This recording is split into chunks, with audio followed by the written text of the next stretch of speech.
Mes invités s'installent. On va parler donc d'inclusion numérique des personnes réfugiées, en fait une tech qui s'engage socialement, une tech à impact, avec Joséphine Goub, qui est fondatrice et présidente de Systech. Systech, c'est le tout nouveau nom de TechFugees. Vous nous avez réservé d'ailleurs l'annonce du changement de nom. Merci beaucoup.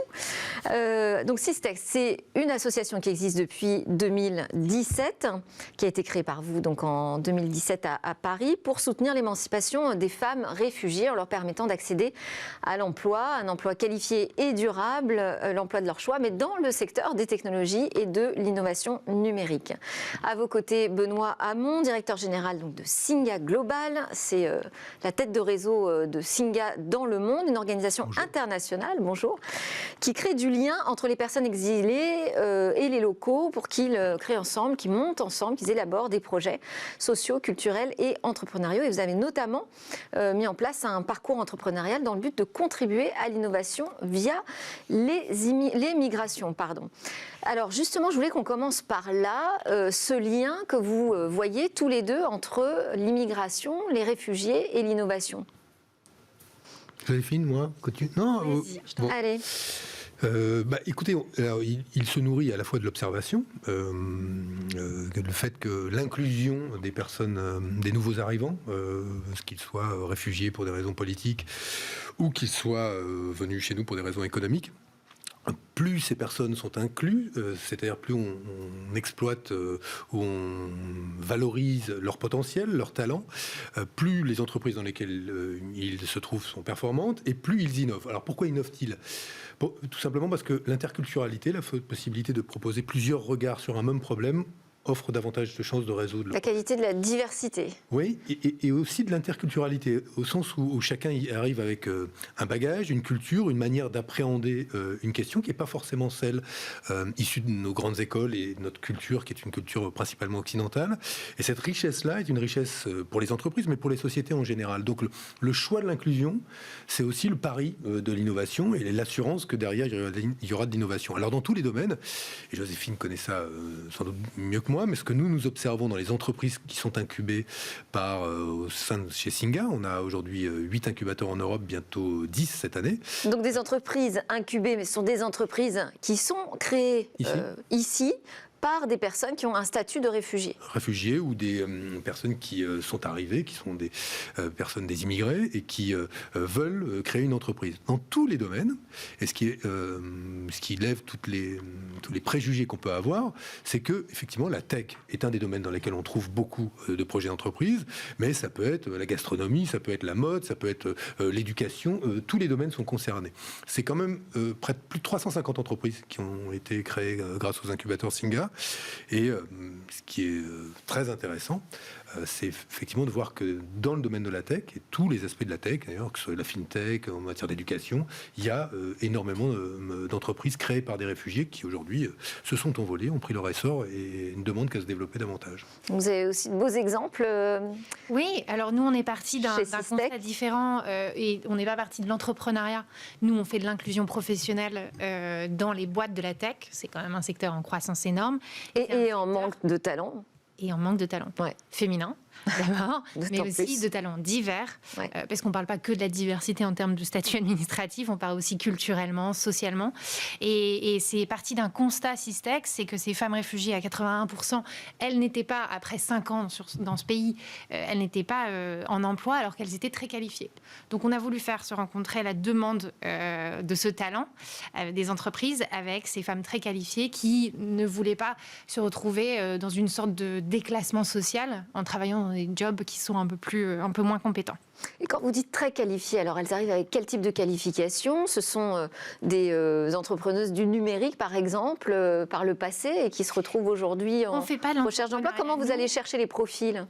Alors, les profils en moyenne, donc on est dans 3 pays, on est en France, en Italie et en Grèce. En moyenne en France, on est sur du bac+4, en Italie en bac+2 et notamment en Grèce, on est un peu plus loin, on est sur du bac.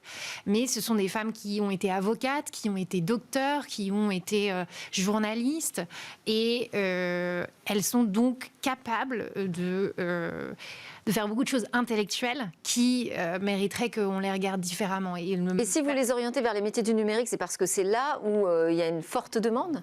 Il y a une forte demande, et puis c'est un secteur qui est très ouvert à la diversité, qui en demande, et qui est très ouvert à des profils qui peuvent apporter de l'innovation. On sait très bien, le discours qui a été porté là par Benoît, c'est vraiment que c'est des gens qui vont regarder les choses différemment, et qui vont pouvoir avoir ce regard nouveau, et qui vont apporter beaucoup de valeur pour ces entreprises. Alors, vous avez évoqué le sujet de l'incubateur. Comment est-ce qu'on monte un programme d'incubation dans ce contexte, finalement, de finances à impact, finances sociales ? C'est un peu plus compliqué d'aller chercher des souscripteurs, de trouver des fonds ? Bon, c'est jamais simple, hein. C'est jamais simple, et ça suppose que des organisations comme les nôtres, d'ailleurs, diversifient leurs revenus et n'attendent pas, d'une part, ni des pouvoirs publics, mais pas seulement aussi de leurs partenaires privés, les moyens de mettre en œuvre leurs projets, ce qui est un des soucis, en tout cas un des sujets pour Singa dans son propre changement d'échelle dans les années à venir. Mais alors on fait comment si on n'attend pas des autres ? D'abord, on a quand même des partenaires. Moi, ce dont je me réjouis, c'est qu'il y a quand même 10 grandes entreprises françaises, parmi lesquelles la BNP, Accor, L'Oréal, Sodexo, Adecco, je ne sais plus, Ipsos, Ikea, mais en juin dernier, qui ont pris une position qui était assez courageuse sur la question des migrations et de l'inclusion, parce que le débat est très polarisé en France. Et en juin dernier, elles ont dit les réfugiés ont du talent et nous voulons les inclure parce que c'est une chance pour nos sociétés, une chance pour nos entreprises, mais aussi pour nos sociétés. Donc on a déjà 10 grandes entreprises françaises qui se sont engagées. Elles ont dans une tribune qui désormais les amène à aussi prendre d'autres engagements pour elles-mêmes et pour la société. Et donc, avec ces partenaires naturels, on peut construire des stratégies, comme on le fait nous aujourd'hui, pour multiplier le nombre d'incubateurs et multiplier le nombre d'entreprises qui seront créées. Mais ce qui est très intéressant, et ce qu'a dit Joséphine tout de suite, c'est que quand on parle migration, on pense migrants, d'ailleurs, avec ce mot valise, ouais. et les images, faites-le sur Google, les images que vous allez voir, ce sont des bateaux remplis de garçons qui viennent, cherchent un salut ou le salut de l'exil chez nous. La réalité, c'est une personne migrante sur deux est une femme, première chose. Ce qu'on n'imagine pas forcément, et qu'elles ont, elles, comme les hommes, un potentiel qui est parfois un potentiel, de toute façon, qui est un potentiel réel, et qui peut être incroyable et mis au service de la collectivité. 43% des entreprises de tech en Allemagne et en Angleterre sont créées par des personnes réfugiées ou migrantes. C'est pas rien. Ah, c'est pas rien. 43%. On se retrouve, quand on regarde les dépôts de brevets aux États-Unis, on a aussi une surparticipation ou une surreprésentation des personnes réfugiées ou migrantes. Et pour des raisons qu'on connaît. Je me souviens, moi, des inquiétudes des géants du numérique outre-Atlantique, justement au moment où Trump a pris la présidence, vis-à-vis de tous leurs employés qui avaient peut-être des difficultés à obtenir un statut validé par la nouvelle présidence. Oui, mais on peut comprendre. Mais en plus, en Europe, tout près de nous, BioNTech, ce sont deux chercheurs d'origine turque qui découvrent le premier vaccin contre la Covid. Donc, ces exemples fourmillent. La question est comment est-ce qu'on fait en sorte que nos sociétés soient plus inclusives ? Et on a finalement des activités assez complémentaires qui visent l'un et l'autre, et puis après je laisse la parole à Joséphine, mais à changer les représentations absolument sottes et absurdes qu'on a des migrations. D'abord parce que les migrations, elles continueront. C'est aussi absurde de dire qu'on stoppe les migrations que de dire que la Terre est plate. Depuis que l'humanité existe et que Sapiens est Sapiens, et qu'il a colonisé le monde, on marche, on colonise, on migre. Donc ça continuera. Et l'enjeu, il est l'inclusion, puisque c'est un mot devenu dont on parle beaucoup aujourd'hui, et pas l'exclusion. Alors, est-ce que ça fonctionne ? Parce que vous n'êtes pas dans le modèle de l'incubation, mais plutôt dans le modèle de l'accompagnement, du mentorat, finalement. Est-ce que ça fonctionne ? Est-ce que les entreprises sont réceptives à l'offre que vous leur faites d'accueillir des femmes pour créer de nouveaux talents plus variés, plus divers ? Aujourd'hui, ça fonctionne plutôt très bien. 70% des femmes qui vont passer à travers notre programme vont signer un emploi dans le secteur du numérique après le programme. Et là, je viens de tomber les nouvelles il y a 3 semaines du programme en Italie où la moitié ont juste terminé le programme et la moitié ont déjà signé un contrat dans le secteur tech. Donc nous aujourd'hui, et je suis contente d'être sur le plateau pour annoncer. En pourcentage, c'est bien, mais en chiffres, on est encore sur des... On est sur des petites... On parle quoi ? Chiffres. On parle de centaines de femmes ? On a accompagné une centaine de femmes, 140 plus de femmes dans les 3 dernières années. Et là, on se met en vision de 500 femmes sur ces 3 pays. Et les résultats sont très, très bons jusqu'ici. Donc, on va continuer. Et l'objectif, c'est de viser des secteurs particuliers dans le numérique, parce qu'on sait qu'il y a énormément de demandes, par exemple en cybersécurité. Donc on a 6 secteurs, la science de la donnée, donc la data science en anglais, la cybersécurité effectivement, le web développement, l'UX, l'UI, bref, on n'est pas que sur du web dev qui change perpétuellement et on va s'ouvrir à d'autres métiers aussi numériques qui sont en train d'émerger. Et ça veut dire que vous proposez des formations aussi au sein du programme ? Oui. En fait, parce qu'on ne devient pas data scientist comme ça, du jour au lendemain. Non. On a un programme qui est sur 3 piliers. Sur du mentorat, sur du networking et aussi sur des suivis de formation. Et ça, on le fait avec des acteurs comme Open Classrooms qui nous permettent d'accompagner les fellows, on les appelle les fellows, les femmes qui viennent dans nos programmes, et qui nous permettent ensuite d'obtenir des vrais certificats, mais aussi avec des ponts avec des entreprises. Ça fonctionne et ça peut passer à l'échelle et c'est ça qui notre ambition dans les 3 prochaines années. Et je vous pose la même question que Benoît Hamon, c'est le financement. Le financement, aujourd'hui, on travaille avec principalement le privé pour le financement. Des entreprises, alors grandes entreprises comme Cisco, comme Orange dans le numérique, mais aussi les plus petites, Litchi, Mangopay, Artefact. Et donc, il y a une variété d'acteurs qui veulent s'engager sur la question, qui se réengagent. Et alors, c'est quoi ? C'est du mécénat plutôt quand vous arrivez à les draguer, ces grands groupes ?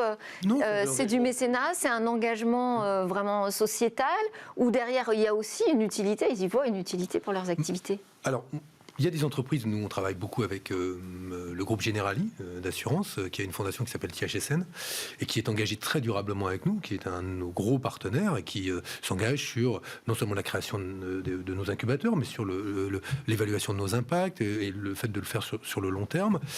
On a donc des partenaires comme ça de long cours, puis des partenaires plus ponctuels qui vont venir sur tel incubateur, sur telle thématique.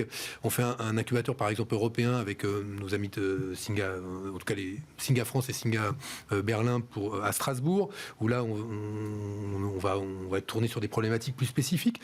Ça va dépendre un petit peu effectivement des objectifs qui peuvent être ceux de nos partenaires par rapport à leur. Où est-ce qu'ils y trouvent leur compte, quoi ?